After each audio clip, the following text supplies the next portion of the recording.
Então vamos lá, meus queridos. Isso. Isso, para a gente acompanhar. Embora eu quero introduzir aqui a matéria, pegando um texto do Evangelho de Lucas, no capítulo de número 1, Evangelho de Lucas, capítulo de número 1, verso 5 ao verso 20. Então eu quero pegar esse texto e estar aqui extraindo, informações sobre o tema, sobre a matéria, tá? Que é angelologia, não é angeologia. Inclusive tem um erro de capítulo 1, versos 5 ao 20. Esse é o texto que nós vamos ler, onde a gente vai extrair aí desse texto informações sobre o tema, que é angelologia. No livro tem esse erro de gramática aí, que está angelogia. Não é angelogia, nem angiologia, é angelologia. Angelologia. Isso. Pode escrever. Olha só. Anjo é anjo, né? Angelologia, tá? Angelologia, né? Ologia, né? Ologia deve ser de teologia. Ologia é estudo, né? Estudo dos anjos. Tudo teologia a gente já aprendeu que é estudo, né? Isso. Estudo, palavra, tratado, são os significados, os termos que a gente pode extrair dessa palavra logia no português. Então, estudo, palavra, tratado, tá bom? No mínimo esses três a gente extrai. Angelos, aqui é É assim que se pronuncia? Anjo de Ângelo. Na verdade, é porque na língua grega, aqui seria, deixa eu ver se eu lembro agora, hein? Angelos, né? Então seria, nossa, eu acho que eu não vou dar conta não, porque eu esqueci, porque são 2G, aqui seria o alfa, são 2G, Angelos. São 2G. Acho que é isso aqui mesmo. Se não me falha mal, depois eu pego aqui direitinho, tá? Isso em grego, você escrita. Isso, exato. Tá? Seria mais ou menos isso aqui. Depois eu corrijo se não estiver correto, eu passo para vocês lá. Então, na língua grega, 2 gama, aqui é o gama que nós transliteramos para G, 2 gama junto, ele tem então esse som de né? Seria angelos. Tá? Não é ange. Então, o gama, ele nunca vai se pronunciar como um J, que seria o G, né? Sempre G. Então, é por isso que é angelos. Tá? Angelos. Não tem um N, porque 2 gamas, ele vai dar então esse som de né? Angelos. Então, angelos seria isso aqui, o sigma. Então, alfa, gama, epsilon. Lambda, Ômicron e Sigma, Angelos, que nós traduzimos por mensageiro. Tá? Então, esse é o significado de Angelos, de anjo, é mensageiro mesmo, literalmente seria mensageiro. Ao anjo da igreja que está em tal, quer dizer, ao mensageiro da igreja em tal. Então, a palavra que vem, não é que vem, é porque no hebraico ele vai estar escrito aqui, ó. Malak, isso aqui é um cara, né? Então, Malak, tá? Isso também é transliterado, não vou colocar no original, que é um pouquinho até mais complicado, os caracteres da língua hebraica, mas seria Malaquias, por exemplo. Então, a palavra, o nome Malaquias quer dizer mensageiro, que vem do hebraico, né? Malak é a pronúncia que a gente aportuguesa. Mas quando a gente estuda a língua, a gente, lógico, vai aprender de fato como que é a pronúncia escrita. Então aqui a gente está assim, a nossa proposta não é estudar a língua. Então é por isso que eu vou assim de uma maneira muito superficial e tosca falando. Se você pega um professor das línguas originais e fala, André, você está falando errado. Não é nem que eu estou falando errado, porque a minha proposta não é passar para vocês estudo. Senão fica um negócio até meio chato. Não é que é chato? Se eu for pronunciar mesmo e tal... Eclésia, não é eclésia, eclesiologia, não tem, porque o sigma jamais vai ter um som de Z, que seria o zeta, que é o DZ. Então, assim, para eu explicar, eu perco muito tempo, porque a proposta não é ensinar a língua, a proposta é a teologia, é o conceito. Por isso, aí sim, se nós formos, em nome de Jesus, talvez ano que vem, quem sabe, a gente vai montar uma classe de língua grega, um curso à parte. 5 meses. Eu prometo para vocês que em 5 meses vocês aprendem o alfabeto, a pronúncia e a gramática da língua grega. 5 meses. Vocês vão pegar os originais e vão conseguir ler, pronunciar e identificar o que é o que. Tá bom? Então quem quiser. É de trás para frente, né? Não, o grego não, o hebraico sim. O hebraico. O hebraico é da direita para a esquerda, né? Agora o grego não, já é como a nossa escrita já aparece bastante. Ó. Uma outra coisa que eu vi, não tem nada a ver com isso, mas esses dias atrás uma pessoa voltou de Israel e ela mostrou uma Bíblia que ela comprou lá. E ela está em inglês, né? E os livros estão totalmente sortidos, não tem nada a ver com a forma como ele está distribuído nos livros que nós temos aqui no Brasil, né?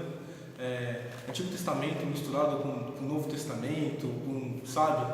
A ordem é totalmente aleatória, não sei como não, é assim, Cláudio. No próximo livro, no próximo módulo, nós vamos ter a matéria chamada Bibliologia. Então a gente vai estudar isso. Não só a questão assim, nós temos 66 livros, né? Como que é isso no original? Como que é essa ordem? Qual é a separação disso? Então a gente vai estudar isso em Bibliologia. E aí a gente vai entender. Irmãos, o curso de Teologia, a proposta ela é completa. É por isso que é o 3 anos, mas é o 3 anos que vai abarcar tudo. Tudo aquilo que concerne a Bíblia, a igreja, a fé cristã, é a proposta das matérias que nós vamos trazer para vocês. Então a gente vai ter essa matéria que vai estudar sobre os livros, as línguas originais, como que surgiu, como que foi formado, como que surgiu a Bíblia da forma que a gente tem aqui, como que foi essa tradução, como que foi essa organização, quem fez isso, por que fez assim, não fez assado. Então tudo isso a gente vai ter, né? Podem ficar tranquilos que é por isso que às vezes os irmãos vêm perguntar, André, isso e isso. Fala, calma, a gente vai ter essa matéria e a gente tem mais condições de estar tratando isso, né? Como por exemplo, quer saber dos originais? Então a gente tem um curso de língua grega. E aí isso vai ser uma ferramenta para que vocês, quando estiver lendo os livros de estudo, porque lá tem muitas expressões, quem já lê os livros sabe, né? Lá tem muita coisa, lá no hebraico, no grego, às vezes tem lá como está escrito mesmo, não é transliterado. O que é transliterado? Isso aqui é o original. Transliterado é isso aqui, ó. Então, por exemplo, isso aqui é a letra alfa. Só que não existe isso aqui na nossa língua. Parece um peixe. Então não tem esse caractere que a gente chama, essa letra na nossa língua. Isso não existe. O que a gente faz? A gente translitera. A gente pega uma letra que tenha, respeitando sempre a chamada fonética, o som. Alfa. Alfa o que lembra? Não é? Então a gente translitera do lado. O gama aqui vai ter umas regrazinhas e tal, né? Mas o gama, o que lembra? G, né? Epsilon, E, lambda, L, ômicron, O. Vocês percebem? Então a gente vai transliterando para ficar mais fácil, porque imagina só você ler o original como de fato são as letras, se a gente não conhece. Então a gente vai partindo nessa questão. Você pega a nossa língua, vai comparando, a gente translitera para ficar mais fácil. E no hebraico mais difícil ainda. Porque... eu te perguntar, qual é o conceito mais correto? É o grego ou o hebraico? Não tem mais correto, não tem. Cláudio, a questão é assim, o Antigo Testamento foi escrito em hebraico, o Novo Testamento em grego. É só isso. Entendeu? Só isso. A gente estuda. Mas vamos retomar aqui, irmão, senão... Professor, só uma perguntinha. O senhor sabe ler tudo que é grego, o senhor sabe ler? Sim, pronúncia, gramática, sim. Então o senhor sabe falar em grego? Mais ou menos, irmão. Não domino, não, assim, não sou expert, não, mas eu dou conta. E esses 5 meses aí A proposta é o seguinte, para que você consiga ler, consiga saber o que é o alfabeto. O alfabeto. Toda a língua, você vai ensinar a criança. Como que você ensina? Você ensina, isso aqui é o A, E, I, O, U, não é isso? Sim. Então, o alfabeto, você ensina A, B, C, D, F, G, H. É por aí que começa. Quando você quer aprender uma língua, você não vai na tradução. Você pegar uma criança e falar para ela do conceito da tradução, não vai assimilar. Então, quando a gente estuda as línguas, a gente vai como se estivesse sendo alfabetizado mesmo, aprendendo, que é outra língua. Nós sabemos a nossa, mais ou menos, né? Mas nós fomos ensinados dessa mesma forma. Primeiro, o que é? Isso aqui é o A, B, né? Então, alfa, beta, gama, delta, epsilon, zeta, eta, feta, teta, tata. Então, você vai aprendendo todas as letras. isso aqui é vogal, isso aqui é... Isso. Aí isso aqui é verbo, isso aqui é o verbo do passado, isso aqui é não sei o que, isso aqui e tal. Então a gente vai ensinando aqui. Alfabeto. Então você aprendeu o alfabeto? Ótimo. Então você já consegue juntar A mais B, AB, né? Então, A, B, A, aba. Opa, aba. O que é aba? Então você juntou A, B, A, que é o que a gente faz com a criança, né? É isso que a gente faz. Então, o alfabeto, ótimo. Junta as palavras, aí a gente vai para a pronúncia. Então, como que se pronuncia? Está escrito aqui eclésia. Não é eclésia. Aí a gente vai ensinando. Olha, o sigma, que é o S, nunca tem som de Z. Tem no português um S no meio de duas vogais, segundo a nossa língua, tem som de Z, não é? Agora, na língua grega, não. Então, não tem possibilidade da pronúncia ser eclésia, eclesia. E por aí a gente vai aprender a pronúncia. Então, alfabeto, pronúncia e gramática, pontuação. O que essa pontuação significa? O que é um espírito brando? O que é um espírito áspero? Que são nomes de pontuações, seria o nosso agudo, grave, o circunflexo, e por aí vai, né? O tio, então vírgula, a gente vai aprendendo pontuação. Então isso aqui é a base da língua, é a base, que se você não tiver isso, não adianta querer saber tradução não, que é o que as pessoas querem. O que significa isso? O que significa isso? Calma, não é assim que começa. Mas vamos voltar aqui, amado, senão a gente... vai gastando tempo aqui de outra matéria nessa, né? E essa saladinha é que a gente deve evitar. Então, ângelos, tá bom? Quer dizer, angelologia, quer dizer, estudo dos anjos, né? Então a gente vai estudar aí os anjos, esses seres, tá certo? Esses seres que foram criados por Deus. Então eu peguei aqui esse texto de Lucas capítulo 1, verso 5 ao 20, eu queria ler com vocês aqui, para a gente... Lucas capítulo 1, verso 5 ao 20, exatamente, varão. Vamos ler o texto e aí a gente vai extraindo aqui, né, as informações deste texto. Vamos lá. Diz assim o texto: existiu no tempo de Herodes, rei da Judéia, um sacerdote chamado Zacarias, da ordem de Abias, e cuja mulher era das filhas de Arão. O nome dela era Isabel. Eu vou pedir para que alguém continue do 6 ao 20, que eu vou pegar meu óculos. Pode continuar aí do 6 ao 20? E eram ambos justos perante Deus, andando sem repreensão em todos os mandamentos e preceitos do Senhor. E não tinham filhos, porque Isabel era estéril, e ambos eram avançados em idade. E aconteceu que, exercendo ele o sacerdócio diante de Deus, na ordem da sua turma, segundo o costume sacerdotal, coube-lhe em sorte entrar no templo do Senhor para oferecer o incenso. E toda a multidão do povo estava fora, orando à hora do incenso. E um anjo do Senhor lhe apareceu, posto em pé, à direita do altar do incenso. E Zacarias, vendo, turbou-se e caiu temor sobre ele. Mas o anjo lhe disse: Zacarias, não temas, porque a tua oração foi ouvida. E Isabel, tua mulher, dará à luz a um filho, a qual porás o nome de João. E terá prazer e alegria, e muitos se alegrarão no seu nascimento, porque será grande diante do Senhor, e não beberá vinho, nem bebida forte, e será cheio do Espírito Santo, já desde o ventre da sua mãe. E converterá muito dos filhos de Israel ao Senhor seu Deus, e irá diante dele no Espírito e na virtude de Elias, para converter os corações dos pais aos filhos, e os rebeldes à prudência dos justos, com o fim de preparar ao Senhor um povo bem disposto. Disse então Zacarias ao anjo: como saberei isso? Pois eu já sou velho e minha mulher avançada em idade. E respondeu-lhe o anjo, disse-lhe: eu sou Gabriel, que assisto diante de Deus, e fui enviado de falar-te e dar-te estas alegres novas. E eis que ficarás mudo, e não poderás falar, até o dia em que essas coisas aconteçam, porque não crestes nas minhas palavras, que a seu tempo hão de se cumprir. Olha aí, obrigado, irmão. Aqui no livro, amados, na página 167 tem uma tradução. Eu vou ler, depois eu volto no texto, e aí a gente vai fazendo aquilo que eu disse, tá? Que era na verdade para eu ler primeiro aqui, mas vamos lá. Introdução. Ao nosso redor há um mundo espiritual poderoso, populoso e de recursos superiores ao nosso mundo visível. Bons e maus espíritos passam em nosso meio de um lugar para o outro com grande rapidez, e movimentos imperceptíveis. Alguns desses espíritos se interessam pelo nosso bem-estar, outros, porém, estão empenhados em fazer-nos o mal.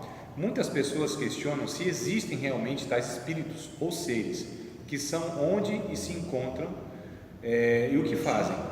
Então a palavra de Deus é a única fonte de informação que merece confiança.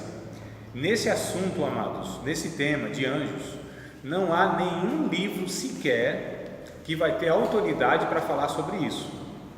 Todos os textos são bíblicos, todas as fontes, todas as informações, é o que está na Bíblia.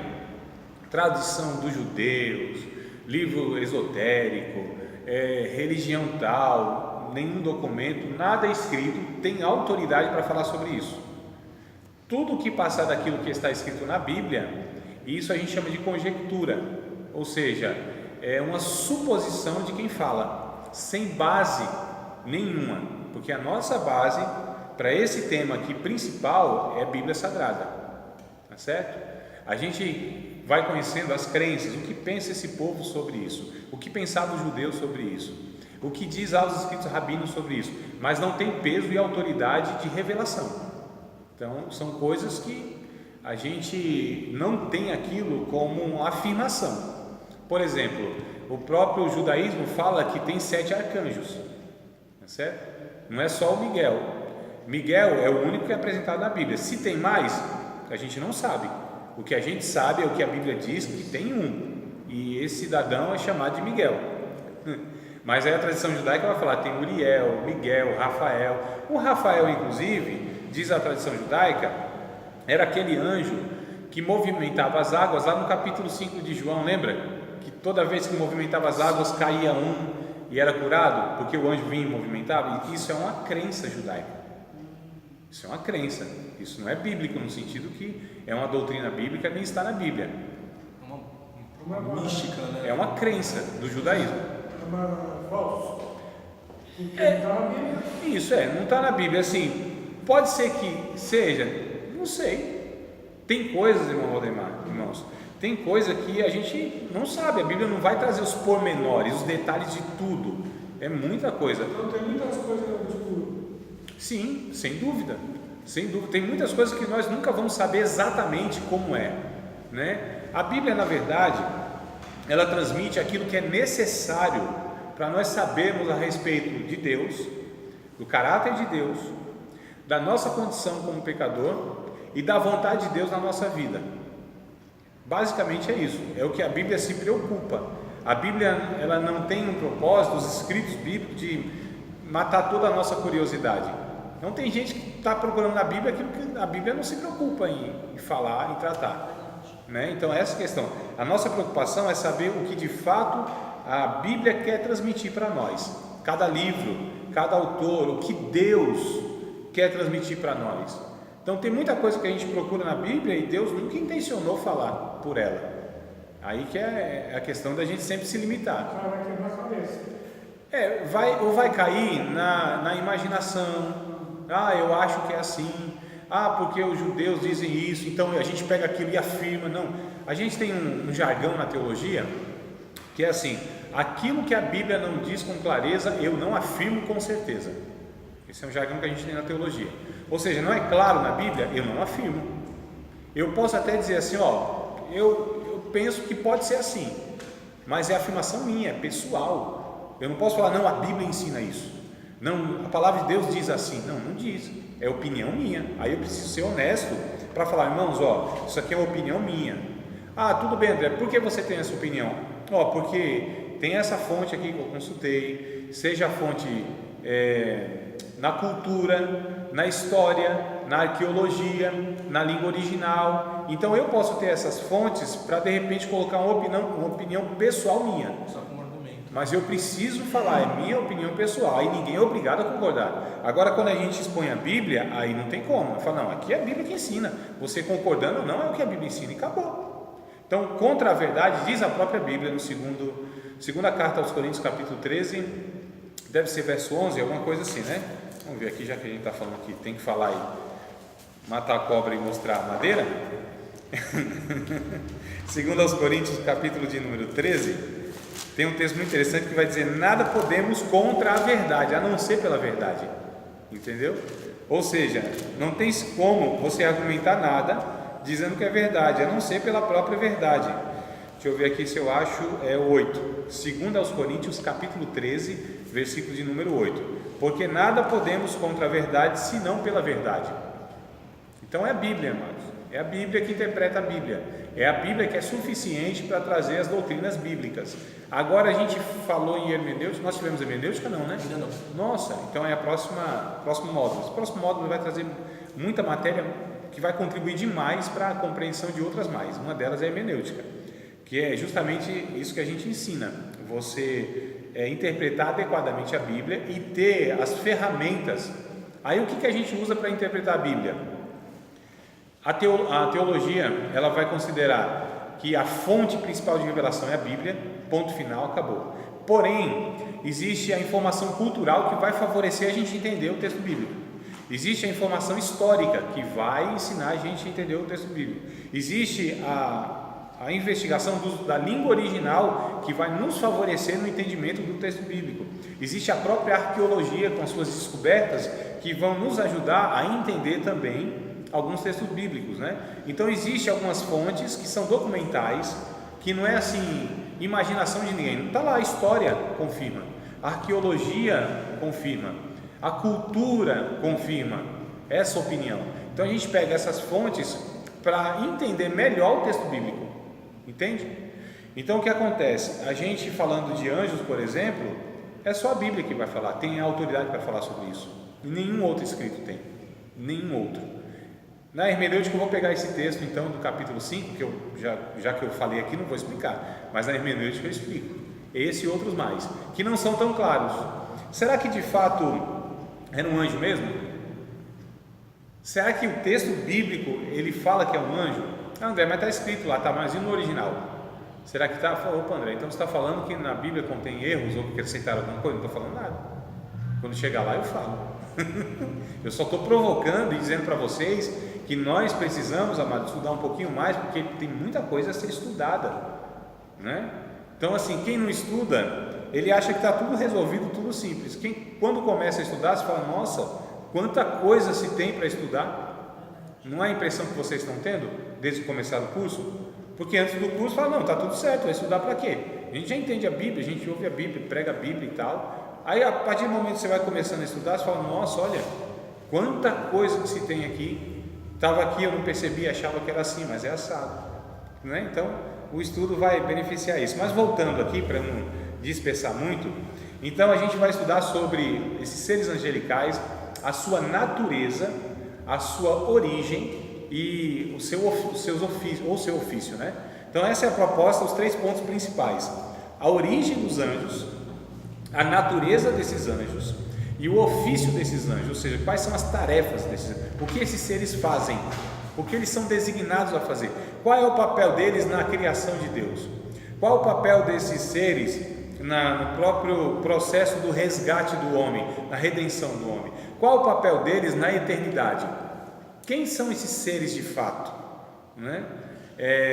E aqueles que se rebelaram contra Deus, que Satanás levou consigo, porque são seres angelicais.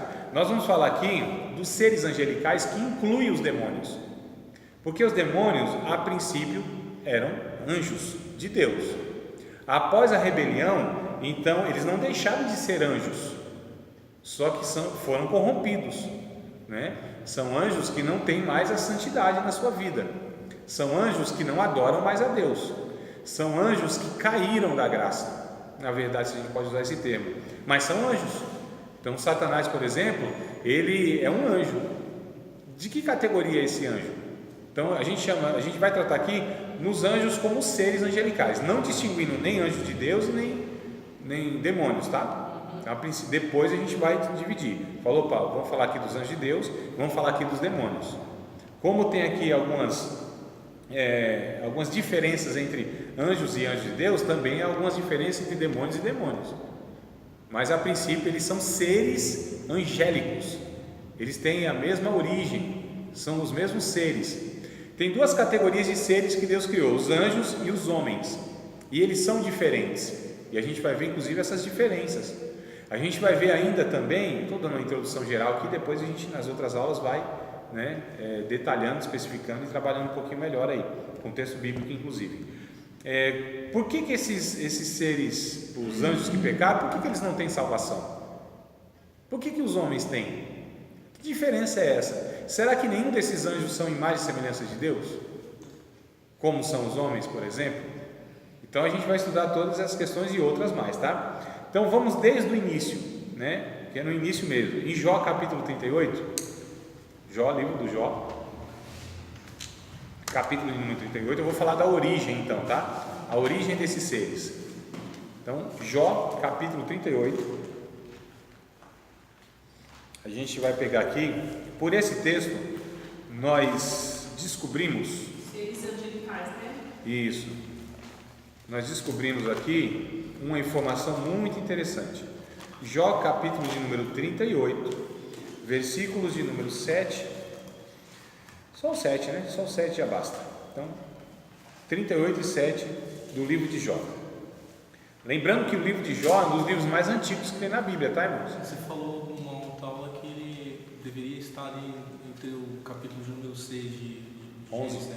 11 e 12, que é contemporâneo de Abraão, né? Então Jó é contemporâneo de Abraão, viveu no mesmo período que Abraão, que está no capítulo final do 11 e aí começa o 12, né?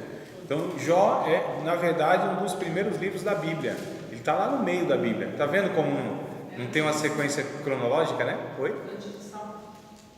Não, ele está aqui na Bíblia antes de Salmo, mas na história, Diana, ele está lá em Gênesis. Na história, entendeu? O período que aconteceu o fato. o período narrado aqui da vida e da história de Jó é o período lá que Abraão viveu. Então Jó e Abraão, eles vivem na mesma época. Só não se conheciam. Provavelmente não. Porque o Jó é na Arábia, né? Ur dos Caldeus é onde Abraão ele está, lá que é a Mesopotâmia, depois conhecida como Babilônia e hoje é atual Iraque.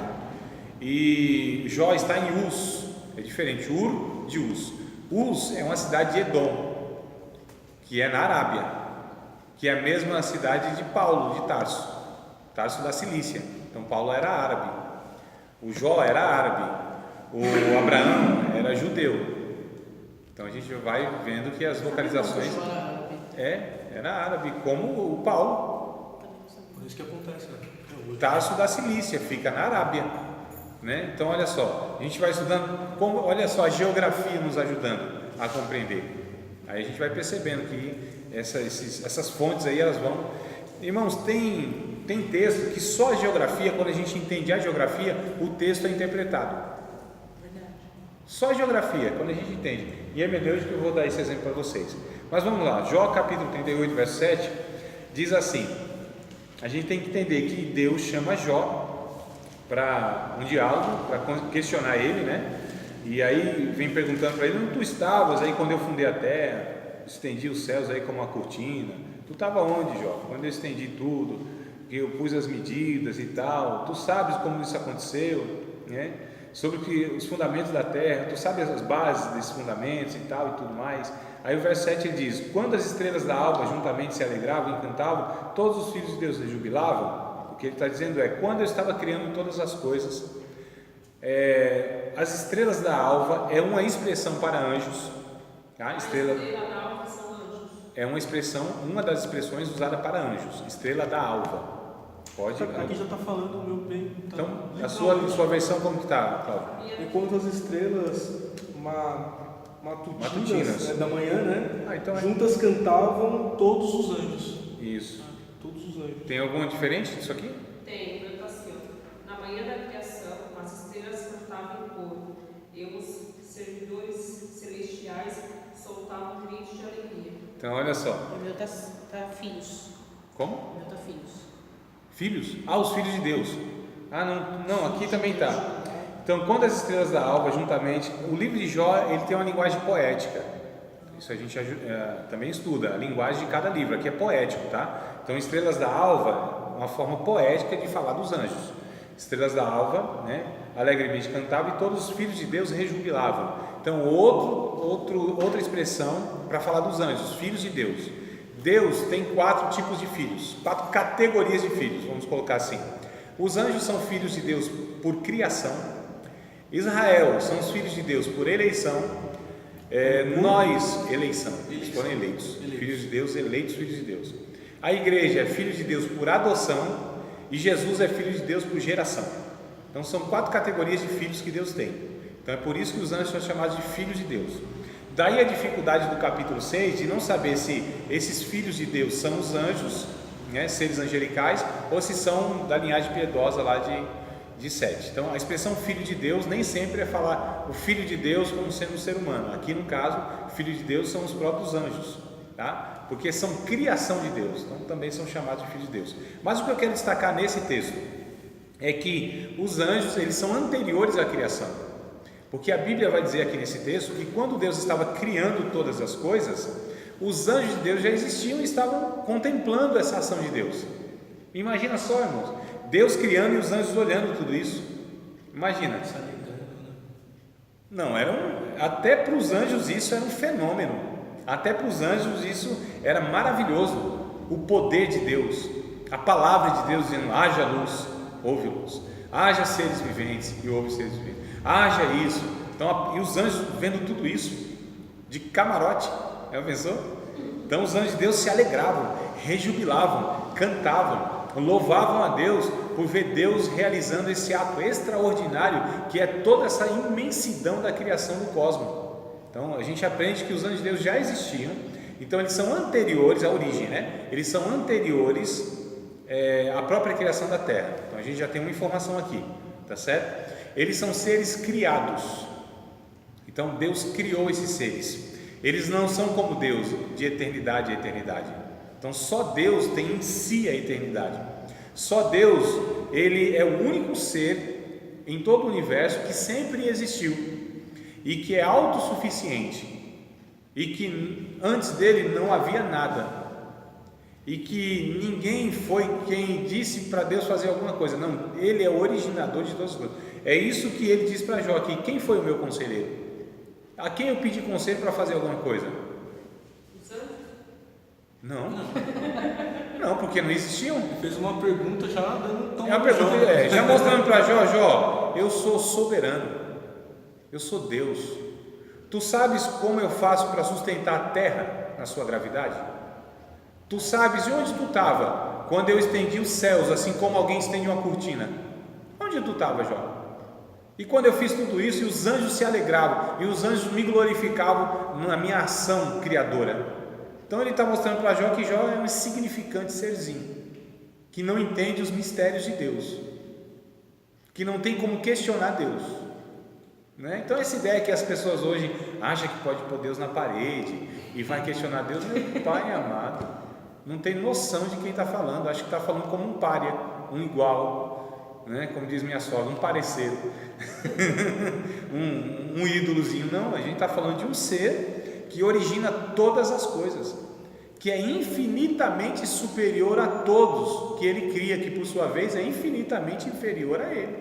Há uma distância, a gente chama de ontológica, entre Deus e tudo que ele cria. O que é isso? Distância ontológica, distância de ser. É como você pegasse, por exemplo, e tem essa expressão nos profetas, em Jeremias especificamente, como você pegasse o oleiro e o barro. E aí o texto o que esse barro vai contender com o oleiro? É caco entre os cacos. O que ele pode questionar? Por que me fizeste assim?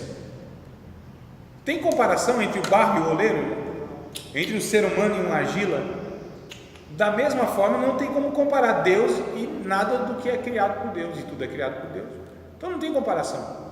A distância é absurda, é ontológica, é de ser, é um ser totalmente diferente de todos os outros seres, e todos os outros seres e tudo que existe derivou dele, saiu dele, veio dele, passou a existir por causa dele, por ele, para ele, e por causa dele são todas as coisas. No caso do Cristo, né, do Jesus, que diz o texto de Romanos. Então a gente está vendo aqui a grandiosidade de Deus. Quando a gente estuda esses seres angelicais, então a gente vai percebendo, em comparação com Deus,